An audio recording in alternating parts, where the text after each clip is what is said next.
Is cultural relativism itself a culturally relative idea? Imagine a world where what's right or wrong depends entirely on where you are. That's the core of cultural relativism. It says that moral standards are tied to specific cultures and their values. No culture's ethics are better than another's. Instead, judgments about right and wrong should be made based on each culture's own beliefs and practices.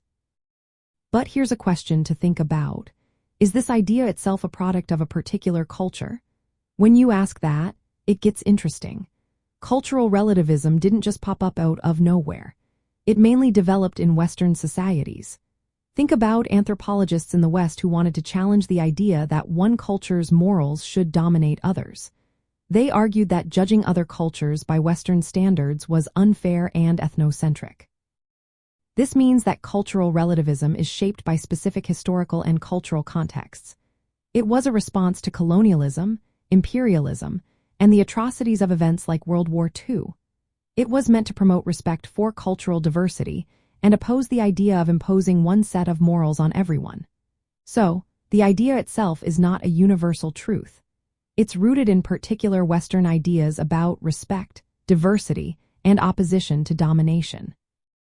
This has big effects when we look at global ethics and politics. For example, it challenges the idea that human rights are the same everywhere. If morals are culturally specific, then who gets to decide what's right or wrong on a global scale?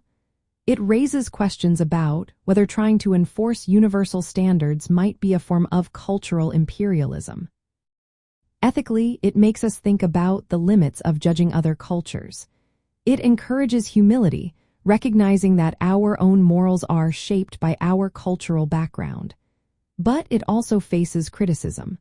Some argue that cultural relativism can hide harmful practices behind the shield of cultural difference. Practically, cultural relativism influences how countries interact. It affects diplomatic relations, international laws, and policies that respect cultural sovereignty. It reminds us that respecting different ways of life is important, but it also raises questions about how to handle practices that violate basic human rights. In the end, cultural relativism is best seen as a product of its time and place. It reflects specific political and ethical concerns about power, respect, and diversity.